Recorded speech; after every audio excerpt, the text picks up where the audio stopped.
All right, go ahead, Keith. Hello, Keith here with the AD Inspections. Overall, no big major concerns.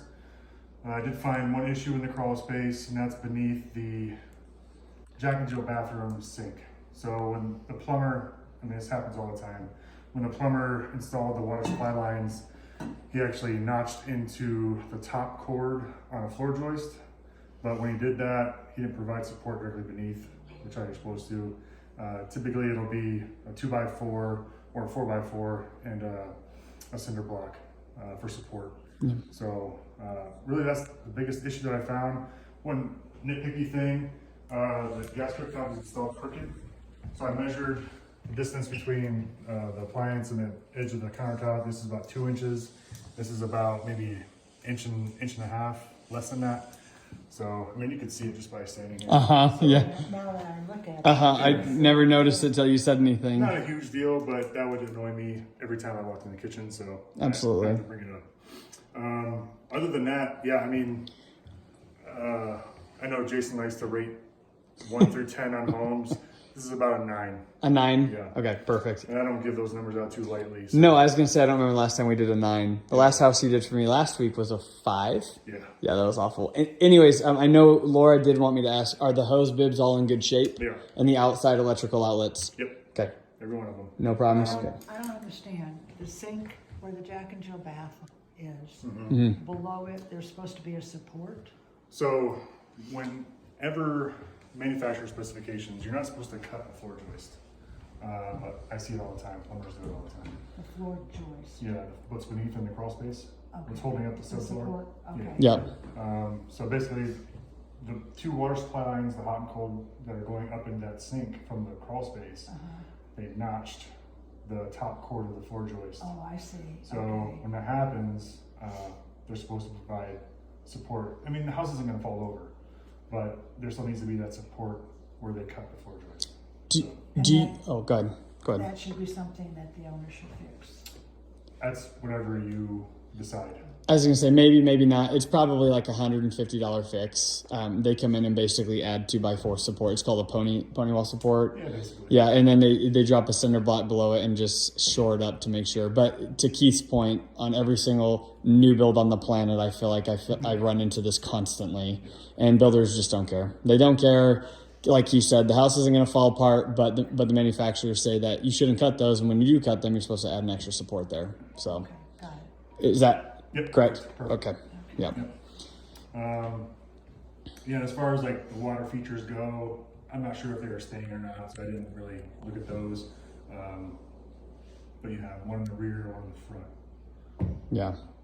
And as far as what's beneath the rear patio, I can't move all that furniture and rugs, so Yeah. I just basically said in the report, excuse me, there may be hairline cracks beneath the rugs, area rugs, and patio furniture. So Yeah. We all have them. 100%. yeah. So The pergola right here, did that look like it was in pretty good shape? it did. Okay. What is that staying with? It's bolted into the cement, so if they were going to take it, they need to let us know. Yeah. But I'll make sure that I was just curious if you saw any damage on that. Yeah, it's one that you would buy from Lowe's. Okay. So Exactly. but it's in pretty good shape. Yeah, we normally don't drill holes in concrete and then take stuff, but you're You right. never know. Exactly. Yeah. You really got to make sure with people. Yeah, all the appliances operated just fine. They're all original to the house, so typically we gauge gas appliances between 12 and 18 years for life expectancy, but I've seen them last upwards of 30 years, so it's just a matter of when they want to go. But yeah, all the appliances in here operated just fine. The switch is just kind of unique. Usually you find this in older homes, but the switch for the disposal is actually beneath the sink. Usually there's a push button, pneumatic push button control Oh yeah. next to the sink, but this one, it's like a light switch basically. Oh yeah. Beneath You the just sink. flick it. Yep. That's unusual. Yeah. You usually find those in like 1970s homes, 1980s. So Oh, it's I right, see. right there behind the Okay. fire. Is this the extinguisher. garbage disposal? Yep. Huh. I wonder. I'm not sure why they did it. Maybe they didn't want to cut into the granite. Oh. Huh. But I mean, I've seen them installed in granites before. So, Me too. Ours is in granite, yeah. Yeah. but I'd never seen them until we came here. to Idaho, ours are always on the wall. Well, and They're both, yeah, they have them both. you could probably, again, if it was of annoyance to them, we could probably retrofit it after the fact. Have a granite company come in and cut it. She's gonna kill it.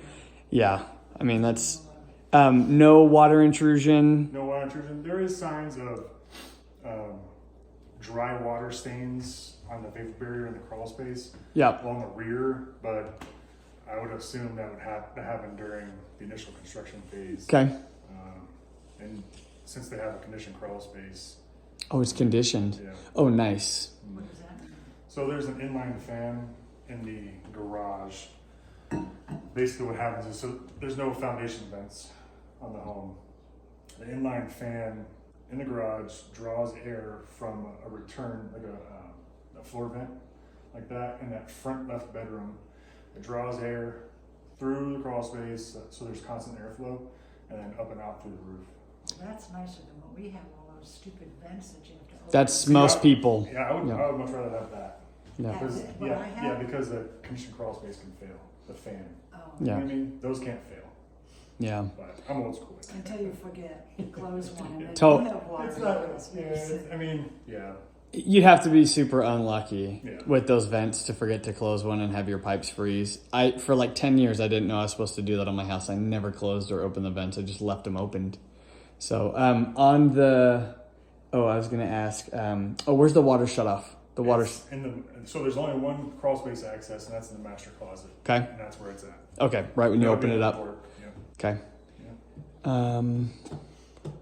I think that is probably. I was just wondering about water intrusion, just because we're out here in Avamore in the hills. Mhm. So any mold, any biogrowth, anything like that? Nope. Sweet. Nope. It seems to creep up in like 70% of the reports. At least some sort And I of have it. found it out here in this subdivision, well, these subdivisions out here. Yeah. But not this house. Awesome. Any other questions for the video, Linda? I don't think so. I have some measuring to do if I'm allowed and some Yeah. looking. Yep.